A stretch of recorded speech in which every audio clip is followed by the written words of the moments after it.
चलिए मंगलाचरण करते हैं। णाणमयम् अप्पाणम् ओवलद्धं जीर्णझडियकं मेण चैऊणयपरदव्वं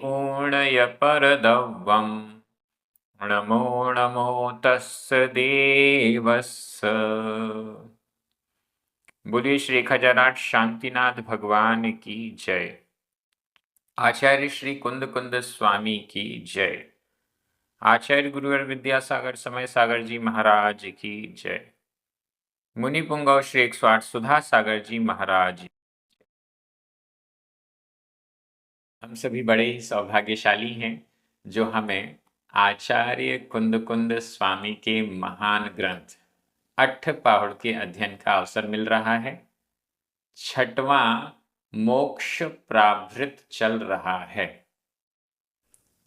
52 गाथाएं पूर्ण हो चुकी हैं। आगे की जो गाथाएं आ रही हैं बड़ी महत्वपूर्ण हैं।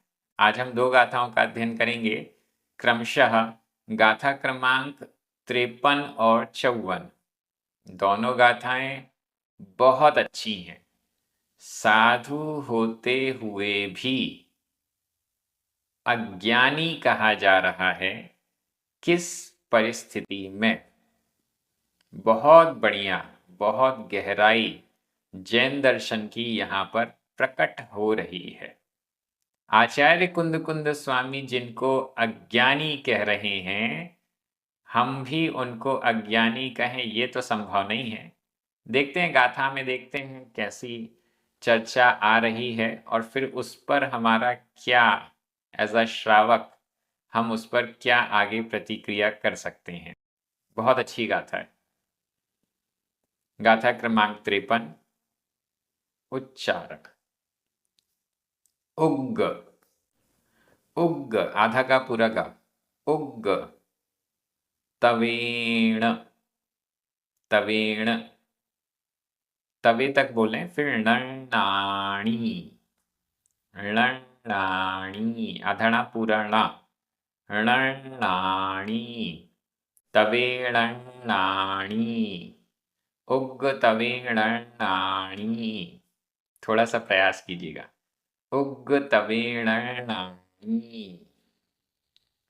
जम कम्मम आधमा पूरा म, कम्मम खवदि, खवदि भवहि, भवहि बहु एहिम, बहु एहिम तम, तम णाणी, णाणी तिहि, तिहि गुत्तो आधता पुरता, गुत्तो, गुत्तो खवे, खवे अंतो मुहुत्तेण आधता पुरता, अंतो मुहुत्तेण, अंतो मुहुत्तेण उग्गतवेणर्णाणी, उग्गतवेणर्णाणी जम कम्मं खवदि भवहि बहु एहिम, जम कम्मं खवदि भवहि बहु एहिम तम्णाणी तिहि गुत्तो, तम्णाणी तिहि गुत्तो खवे अंतो मुहुत्तेण, खवे अंतो मुहुत्तेण। बहुत अच्छी गाथा। जब आप पंडित दौलत राम जी की 6 ढाला पढ़ते हैं, उस 6 ढाला में भी यही भाव आता है। लगभग इसकी same to same Hindi version वहां पर 6 ढाला में आया हुआ है। लाइन मैं अभी नहीं बोलूंगा, जब गाथा का अर्थ हो जाएगा तो वो लाइन आपके दिमाग में आ जाएगी। लगभग सभी ने 6 ढाला पढ़ी होगी। उग्ग तवेणर्णाणी, संधि विच्छेद करना पड़ेगा। उग्ग तवेण, णा में छोटा आ, अर्णाणी, अ ये दो छोटे आ मिलकर बड़ा आ हो गया। लेकिन आधा पूरा णा ये संयुक्त अक्षर है और संयुक्त अक्षर से पूर्व दीर्घ स्वर भी ह्रस्व हो जाता है, छोटा हो गया। उग तवेण, तवेण अर्णाणी, तवेण अर्णाणी। उग्र तवेण, उग्र तप के द्वारा, उग्र तप के द्वारा, बहुत अच्छी तपस्या के द्वारा। एक तो सामान्य तपस्या होती है और एक है उग्र तपस्या। 1-2 दिन का उपवास कर लिया, सामान्य तपस्या। जैसे प्रतिमा योग से खड़े होकर सामायिक करते हैं, 24 घंटे तक प्रतिमा योग लगा लिया, सामान्य। एक हफ्ते तक एक ही स्थान पर खड़े हैं, बाहुबली भगवान की तरह 1 साल तक एक स्थान पर खड़े हैं, उग्र तप। उपवास चल रहे हैं, महीनों महीनों के उपवास, उग्र तप। और भी अनेक अनेक प्रकार के उग्र तप। उग्र तवेण, उग्र तप के द्वारा, घोर तप के द्वारा, अर्णाणी अज्ञानी। यहां चर्चा साधुओं की है, नॉर्मल व्यक्ति की नहीं। उग्र तप कौन करेगा? साधु करेगा, तभी तो उसके तप को उग्र तप कहा जाएगा। नॉर्मल व्यक्ति कुछ भी क्रिया करने लग जाए, कुछ भी तपस्या करने लग जाए, उसकी संज्ञा उग्र तप नहीं होगी। उग्र तवेण, उग्र तप के द्वारा, अर्णाणी अज्ञानी साधु, जम जिसको, कम्मम कर्म को, जिस कर्म को, जितने कर्म को, खवदी नष्ट करता है। उग्र तपस्या के द्वारा अज्ञानी साधु जम कम्मम जितने कर्म को, जिस कर्म को खवदी नष्ट करता है। भवहि, भवों में, वैसे भवहि तृतीया विभक्ति का बहुवचन है, लेकिन इसका अर्थ सप्तमी विभक्ति के बहुवचन में जाएगा। भवहि का भी, बहुएही का भी और नीचे अंतो मुत्तेण का भी तृतीया विभक्ति के स्थान पर सप्तमी में अर्थ जाएगा। भवे, भवहि भवों में, एक भव में नहीं। ये जो उग्र तपस्या है वो एक भव की नहीं, बहुएही, बहुत भवों में, बहुत भवों में, अनेक भवों में, अनगिनत भवों में, अनगिनत नहीं कहें, बहुत भवों में, अनेक भवों में, अज्ञानी साधु उग्र तप के द्वारा जम कम्मम जितने कर्म को, जिस कर्म को खवदी नष्ट करता है, जितनी क्वांटिटी में कर्मों की निर्जरा करता है।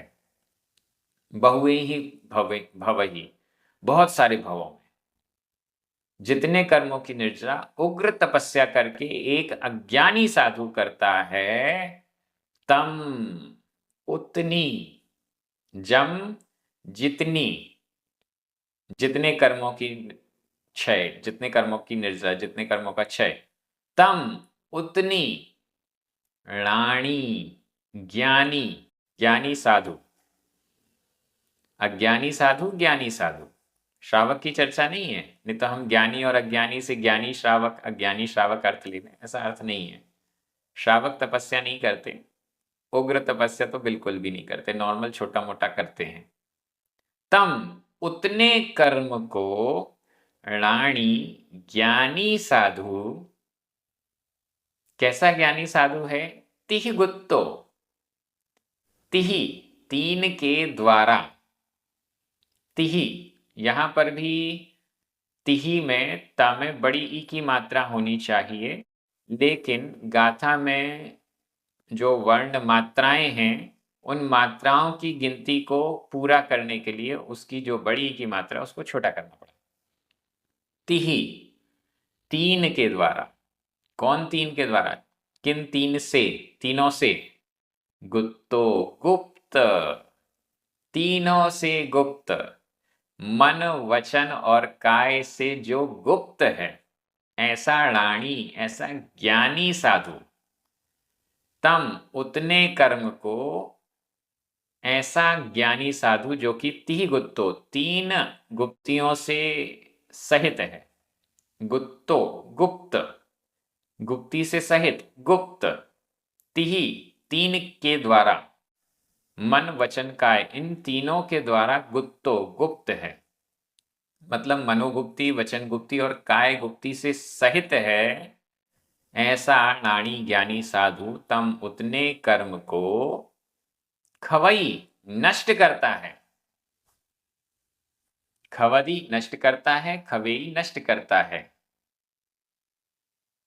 कितने समय में नष्ट करता है?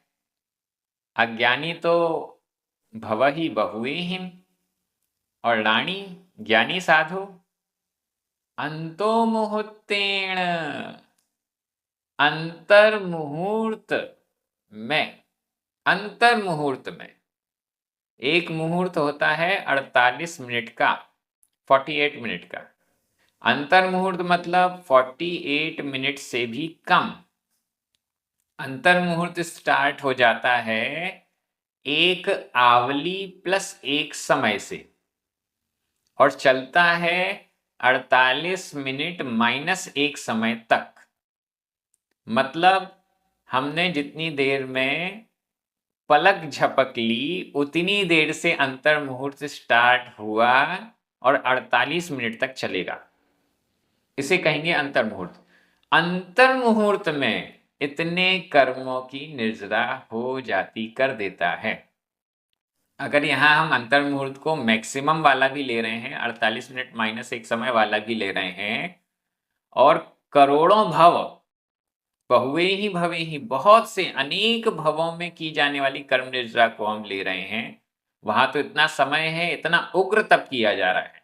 यहाँ गुप्तियों से सहित, तीन गुप्ती से सहित ज्ञानी साधु हैं, तीन गुप्ती से सहित ज्ञानी साधु हैं, उग्र तप नहीं भी कर रहे हैं, तो भी अंतो मुहूर्तेण, अंतर मुहूर्त में, चुटकियों में, थोड़े से समय में उतने कर्मों को खवई, नष्ट करता है ज्ञानी साधु।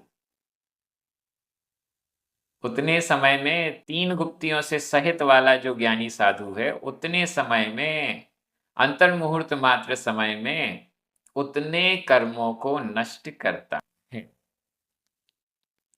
उग्र तपस्या करने वाले जो साधु हैं, भले अज्ञानी हैं, अज्ञानी का मतलब मिथ्या दृष्टि तो नहीं है, आगे अपन देखते हैं अज्ञानी किसे कहा गया है।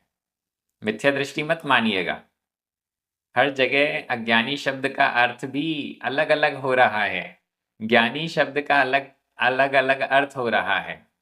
एक ही अर्थ नहीं लगा लेना है कि अज्ञानी मतलब मिथ्या दृष्टि, ज्ञानी मतलब सम्यक दृष्टि। नहीं, कौन सी जगह अज्ञानी का अर्थ मिथ्या दृष्टि है, कौन सी जगह अज्ञानी का अर्थ क्या है, ये भी देखना जरूरी है। अगली ही गाथा में अज्ञानी कौन है वो बता दिया जाएगा। उग्र तपस्या करने वाला एक साधु जो कि तीन गुप्ती से सहित नहीं है, अज्ञानी है, वह अनेक भवों में जितने कर्मों को नष्ट करता है, उतने कर्मों को एक ज्ञानी साधु तीन गुप्तियों से जो सहित है, वह अंतर मुहूर्त में नष्ट करता है। यहां मेन बात क्या है? ज्ञानी अज्ञानी। दूसरी मेन बात क्या है? तीन गुप्ती, गुप्तियां तीनों, मनोगुप्ती, वचन गुप्ती, काय गुप्ती। मन में कोई हलन चलन नहीं, मन में कोई असावधानी नहीं, मन इधर उधर नहीं भटक रहा, वचन में यदवा तदवा कुछ भी नहीं बोल रहे, शरीर की कोई भी इधर उधर की क्रिया नहीं चल रही, मन वचन काय को गुप्त कर रहे हैं। मनोगुप्ती, वचन गुप्ती और काय गुप्ती में डूबे हुए साधु अंतर मुहूर्त में उतने कर्मों को नष्ट करते हैं। ऐसा हमें समझना चाहिए। गाथा का अर्थ एकदम क्लियर है। अब मैं व्याकरण की दृष्टि से देख रहा हूं। उग्गतवेण तृतीया विभक्ति का एक वचन है। जम कम्मम तम, ये सभी द्वितीया विभक्ति के एक वचन हैं। खवदी खवेई वर्तमान काल अन्य पुरुष एक वचन का क्रिया रूप है। भवहि बहुएहि तृतीया विभक्ति का बहुवचन विभक्ति इसमें है, लेकिन अर्थ सप्तमी विभक्ति के बहुवचन में है। राणी प्रथमा विभक्ति का एक वचन। तिहि तृतीया विभक्ति का बहुवचन। अंतोमुत्तीर्ण तृतीया विभक्ति का एक वचन है, लेकिन अर्थ सप्तमी विभक्ति के एक वचन में जा रहा है। मैं एक बार हिंदी अर्थ कर रहा हूं, आपकी नजर प्राकृत शब्दों पर जानी चाहिए। उग्र तप के द्वारा अज्ञानी साधु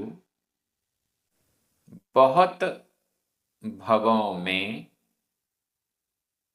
जिस कर्म को नष्ट करता है,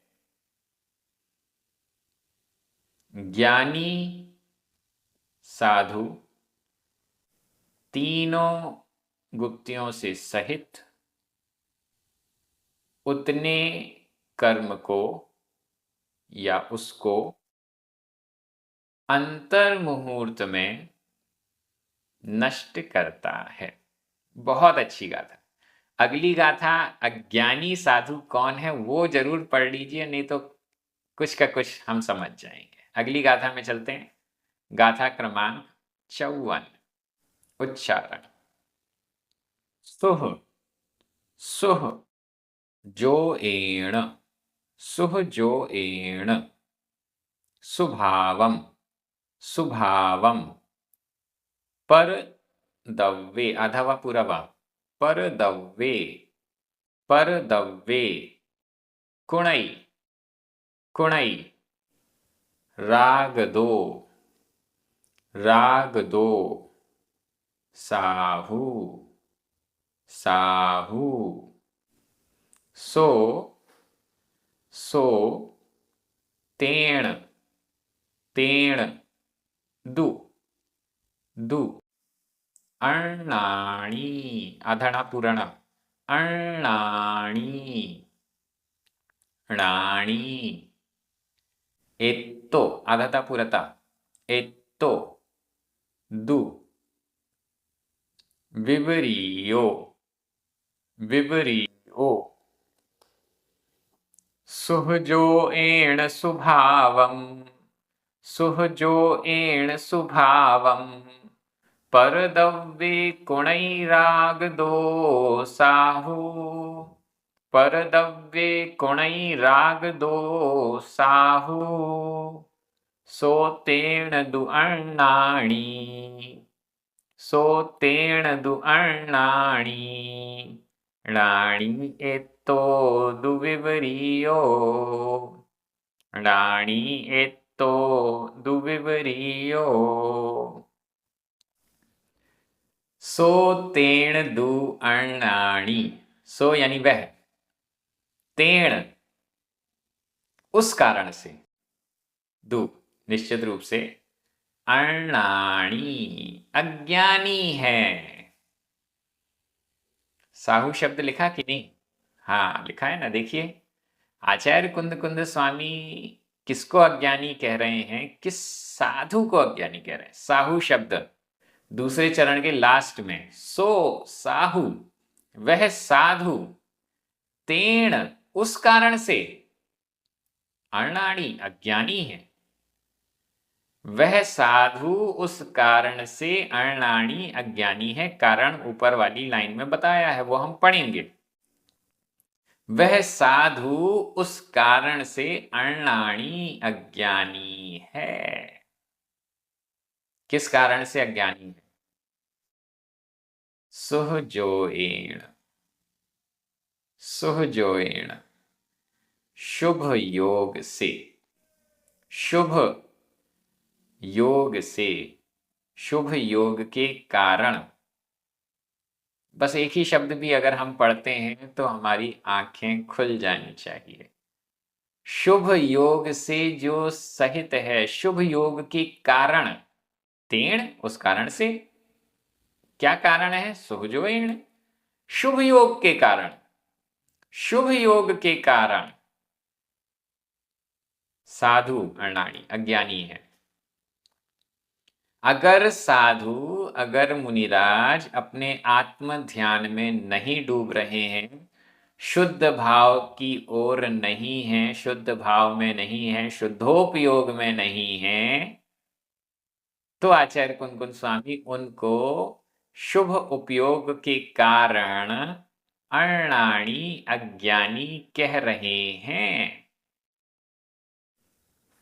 कौन कह रहा है? आचार्य कुंद स्वामी कह रहे हैं। हम भी कहें क्या? नहीं, हम नहीं कह सकते। शुभ उपयोग के कारण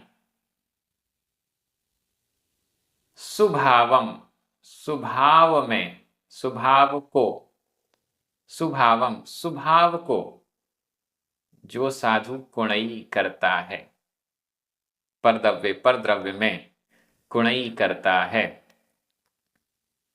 सुहजोएण शुभ योग के द्वारा, सुभावम शुभ भाव को, अच्छे भाव को, अच्छा तो कह रहे हैं, सु तो कह रहे हैं, लेकिन अनाड़ी अज्ञानी भी कह रहे हैं। जैन दर्शन की गहराई देखिए, सुभाव कह रहे हैं, अच्छा भाव कह रहे हैं, लेकिन अज्ञानी भी कह रहे हैं।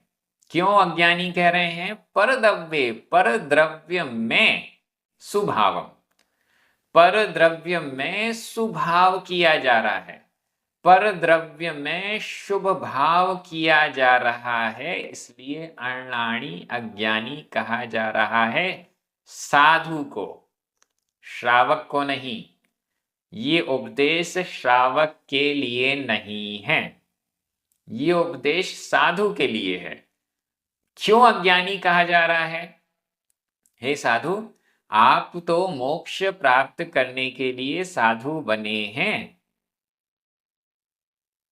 अगर मोक्ष प्राप्त करने के लिए शुद्ध आत्मा में डूबने की बात कही गई, अगर इसको फॉलो नहीं कर रहे हैं, शुद्ध आत्मा के ध्यान में नहीं डूब रहे हैं, तो जब तक शुद्ध आत्मा के ध्यान में नहीं डूबे हैं तब तक अनाड़ी, तब तक अज्ञानी हैं।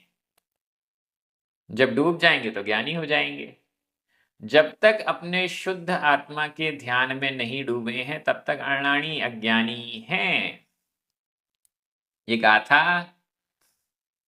भटका भी सकती है। कब? जब हम इसको अपने लिए समझ लें। किस परिस्थिति में ये गाथा, किस परिस्थिति के लिए ये गाथा है, किसके लिए ये गाथा है, वो परिस्थिति समझना जरूरी है। हर कोई वस्तु हर किसी के लिए नहीं होती। हम कपड़े खरीदते हैं, बाजार में जाके कोई भी दुकान से कोई भी कपड़ा उठा के पहन लेंगे नहीं, पूरा साइज होता है, शेप होता है। लड़कों के लिए अलग ड्रेस होती है, लड़कियों के लिए अलग होती है। लंबाई चौड़ाई देखकर अलग अलग साइज लेनी पड़ती है, तब जाकर वो कपड़े फिट बैठते हैं। अब ये गाथाएं हैं, कोई भी गाथा किसी में भी लगा लो, सब चल जाएगा, ये नहीं होता। यहां पर भी ये गाथा किसके लिए कही जा रही है, किस कंडीशन में कही जा रही है, वहीं पर ये फिट रहेगी। अगर उसको हम किसी और के लिए थोप दें तो फिर वही होगा कि बड़े बालक के लिए जो ड्रेस खरीदी थी वो छोटे को पहना दी, पिताजी के लिए जो शर्ट खरीदी थी वो बालक को पहना दी। क्या होगा? शर्ट की जगह वो कुर्ते जैसा लंबा हो जाएगा, ढीला ढाला रहेगा, अच्छा नहीं लगेगा, गड़बड़ कहेंगे लोग, लोग कहेंगे ये तो अज्ञानी है। ऐसे ही कौन सी बात किसके लिए कही गई है वो समझना जरूरी है। ये गाथा साधुओं के लिए है, इसके पहले वाली गाथा भी साधुओं के लिए थी, हमारे लिए नहीं है। छठाला में क्या है? ज्ञानी के छिन माहि त्रिगुप्ति ते सहज टरे ते। अज्ञानी जीव, अज्ञानी साधु करोड़ों भवों तक जो तपस्या करके कर्मों को नष्ट करता है, ज्ञानी के छिन माही, क्षण मात्र में तिगुक्तिते, तीन गुप्तियों से सहज में डरें, सहज में ही वो कर्म नष्ट हो जाते हैं। तो वो तीन गुप्ती वाला होना चाहिए, वो साधु होना चाहिए।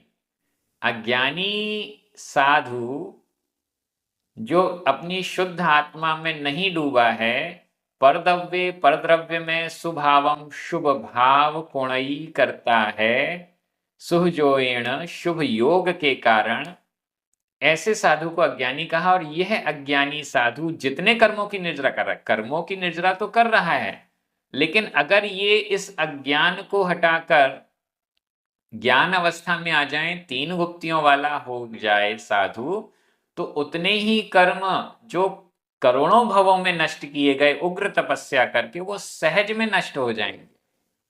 आचार्य कुनकुन स्वामी कह रहे हैं, इतनी मेहनत क्यों की जा रही है, तीन गुप्तियों को प्राप्त करने का प्रयास कीजिए और वो कर्मों की निर्जरा सहज हो जाएगी। मोक्ष कैसे जाया जाएगा, तीन गुप्तियों को प्राप्त करने का प्रयास कीजिए, पर द्रव्य से हटने का प्रयास कीजिए। पर द्रव्य में शुभ भाव करते करते करते उग्र तब भी कर रहे हैं तो भी जितने कर्मों की निर्जरा होगी, उतने तो क्षण मात्र में एक तीन गुप्ती के धारक मुनिराज उतने कर्म क्षण मात्र में नष्ट कर देते हैं। हमसे कहा जा रहा है कि आप जो काम कर रहे हैं वर्षों से वर्षों से वर्षों से, वो काम तो चुटकियों में हो सकता है। अगर कोई कहे कि जो काम आप वर्षों से कर रहे हैं वो काम तो चुटकियों में हो सकता है, तो हमें कितनी खुशी होगी, बहुत खुशी होगी। अरे कितनी मेहनत करनी पड़ी तब जाके हमने इतना काम किया, वर्षों में किया, 10 वर्ष में किया। आप कह रहे हैं एक चुटकी में हो सकता है, बताइए जल्दी, मैं तो तुरंत करूंगा। ऐसे ही इन गाथाओं को देखकर मुनिराजों को आनंद ही आनंद होता है कि आचार्य कुनकुन स्वामी हमें वो रास्ता बता रहे हैं जिस रास्ते पर जाकर चुटकियों में इतने कर्मों की निर्जरा की जा सकती है। हमें भी बता रहे हैं, हम भी यदि साधु बने, तीन गुप्तियों को धारण करें, अपने आत्म ध्यान में लीन हो जाएं, तो हम भी वो कर सकते हैं, चुटकियों में कर सकते हैं जो भवों में हो रहा था, कुछ ही समय में कर सकते हैं जो करोड़ों करोड़ों भवों में कर रहे थे, वो तुरंत अंतर मुहूर्त में हो सकता है। तो बहुत अच्छी चीज, अज्ञानी ज्ञानी, मतलब ये ऐसी डांट है आचार्य कुनकुन स्वामी की जिसको प्राप्त करके मुनिराज भी हर्षित होते हैं कि हाँ ठीक है, अभी मैं अज्ञानी हूं, क्यों हूं, शुभ योग में लगा हूं, शुद्ध योग शुद्ध उपयोग नहीं कर पा रहा हूं, इसलिए अज्ञानी हूं। अज्ञानी होते होते जितने कर्मों की निजरा इतने लंबे समय में भी करेंगे तो भी ज्ञानी होकर इतनी कम समय में हो सकती है, इसलिए साधु आगे बढ़कर शुद्ध उपयोग की ओर निरंतर पुरुषार्थ करते हैं कि करोड़ों भवों का काम चुटकियों में हो रहा है, हो जाएगा। ये बहुत अच्छा मोटिवेशन आचार्य कुनकुन स्वामी दे रहे हैं। भले अज्ञानी कह रहे हैं, काम करने वाले 10 साल से मेहनत कर रहे हैं, बड़ा पुरुषार्थ किया है, अरे अज्ञानी हो, चुटकियों में होता है ये काम। तो बहुत अच्छी गाथा है। सुहजोयण शुभ योग के द्वारा, सुभावम स्वभाव को, शुभ भाव को, परद्रव्य परद्रव्य में शुभ भाव को कुणई करता है, राग दो, राग से, राग से, प्रशस्त राग से, राग से सुहजोयण शुभ योग के द्वारा, शुभ उपयोग के द्वारा, परद्रव्य परद्रव्य में सुभावम शुभ भाव को कुणई करता है, साहु सो वह साधु, तेण इस कारण उस कारण से, अण्णाणी अज्ञानी है।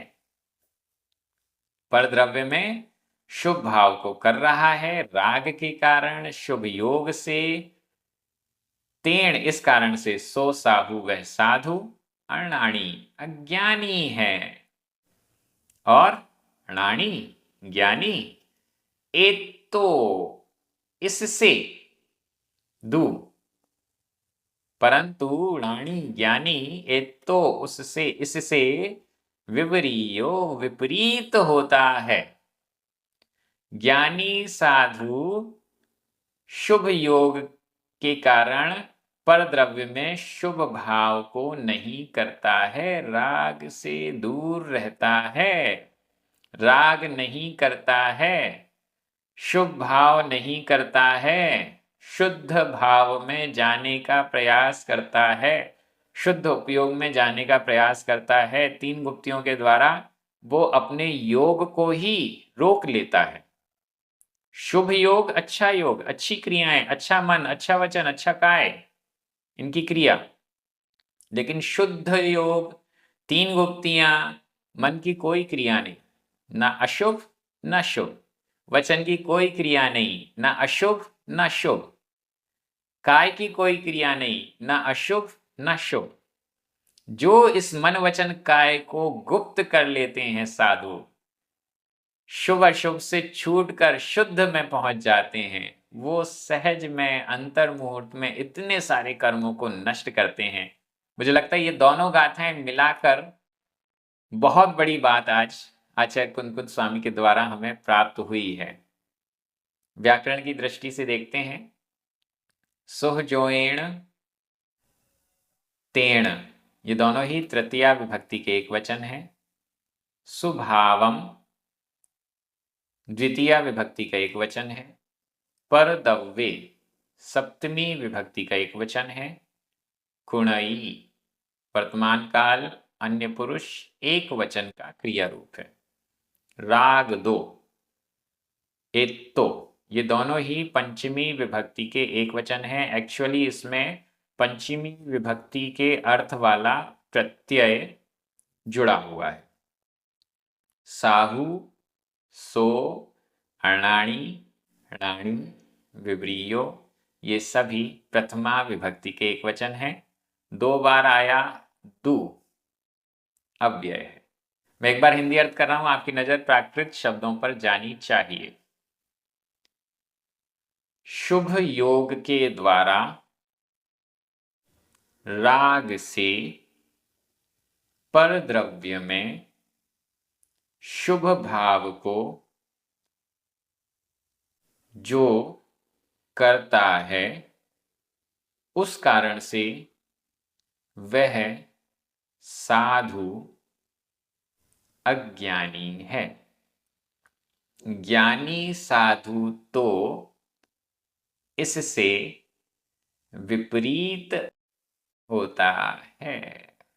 बहुत अच्छी ये गाथाएं, थोड़ा सा वीडियो बड़ा हो गया होगा लेकिन बहुत समझने योग्य है। गलत अर्थ मत समझिएगा। दोनों गाथाओं को साथ में अज्ञानी ज्ञानी का आज हमने विश्लेषण भी किया। कैसा ज्ञानी अंतर मुहूर्त में इतने सारे कर्मों को क्षय करता है, ये भी आचार्य कुंद स्वामी ने स्पष्ट गाथा के द्वारा बताया। हम सभी बड़े सौभाग्यशाली हैं जो हमें इतना अच्छा उपदेश, जैन धर्म का तत्व, जैन धर्म का सार हमें सुनने और समझने को मिल रहा है। ये क्रम इसी प्रकार से आगे बढ़ता रहेगा। प्राकृत प्रशिक्षण YouTube चैनल को जरूर सब्सक्राइब कीजिए। अपने मित्रों को, अपने परिवारीजनों को इस स्वाध्याय से जोड़िए। 9 बार नमोकार मंत्र पढ़िए, जिनवाणी स्तुति कीजिए। सभी को जय जिनेंद्र।